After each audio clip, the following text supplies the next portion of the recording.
This is quite a momentous occasion, really. I'm in Wales, nothing unusual about that. We come to Wales a lot, the roads are great, it's a great place to test cars, great place to come anyway. But I'm in Wales with a Welsh-built car. That is pretty unusual. Last one, I think, 1973. What's more unusual is this is an Aston Martin. It's an Aston Martin SUV.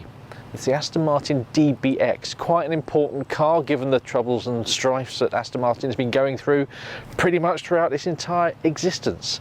This is an important car. As you can see from the stickers, it's a prototype, but I've been one of the first in the world that they've allowed to drive it. And you're going to be one of the first people in the world to find out what it's like.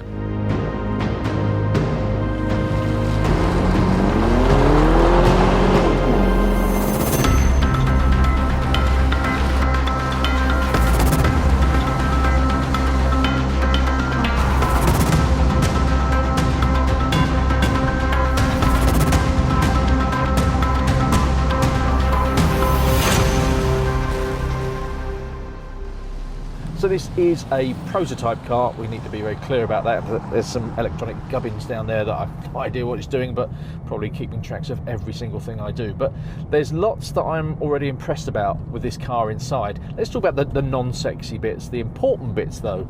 Now Aston Martin has a female advisory board, which gives it all sorts of hints and tips and things that are important to a lot of people when they're buying the car.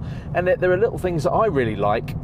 Visibility is really good all round. But one of the things that the female advisory board told Aston Martin is that people don't like to put handbags on seats. So there's a nice big area under here for storage, ideal for a handbag or something. I mentioned the visibility, really big mirrors, which you don't really expect on a serious sporting SUV.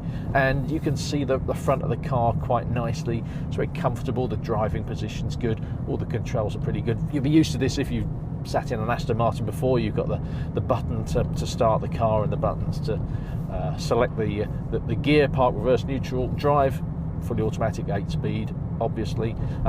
Lots of little buttons down here that look similar, and you have to have a good look to work out what they are. But walking along to the sexy bits, there's the mode buttons, and there are various modes. 2 off-road modes, just change the height.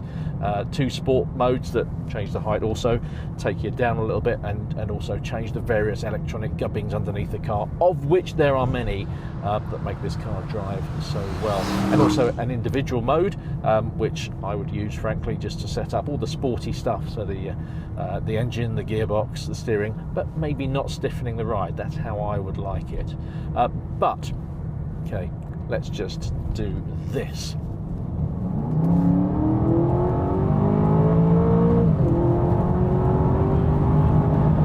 Yeah, now that's what an Aston Martin should do and what it should sound like. It's the Mercedes V8, around 550 brake horsepower under the bonnet. If you've got to get an engine from somebody, you might as well get it from Mercedes. Applies to some of the switchgear inside as well. But this is a seriously swift car. Put your foot down, and makes a great noise. There's some pops and bangs as well when you lift off. Be careful who you're driving next to. If there's a cyclist or somebody along the street, you don't want to be popping and banging at that moment. But in this prototype, the signs are very, very good indeed.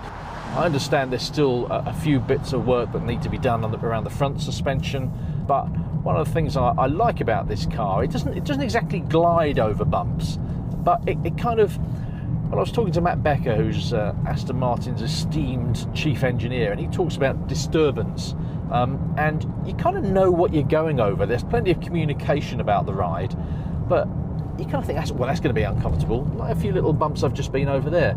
You know they're there, you feel them, but it's not uncomfortable. It's just communicative, but not disturbing. And I like that very much.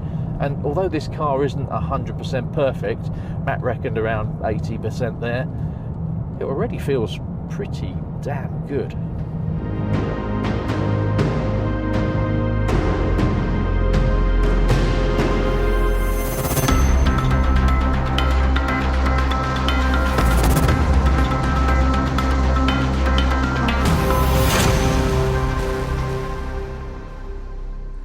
So the Aston Martin DBX, well, just to remind you, it does say prototype on it in quite a few places, so it's not fully finished, and we'll be driving it in a few months so I can give you a full verdict. But for now, well, it does all the SUV things really well. It's got loads of space. I'm very comfortable sitting behind myself. It's got a big boot. It's easy to use, easy to look out of, loads of storage space.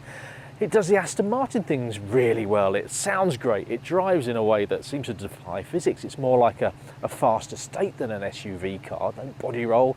I really, really enjoyed it. This isn't the fully finished car. And frankly, I've taken it places that I haven't, shall we say, willingly taken an Aston Martin before. Off-road, through water, up hills. Really, really quite impressive. So I think it's the right SUV at the right time, and the right Aston Martin at the right time. And if I may use some mild British profanity, it's really bloody good.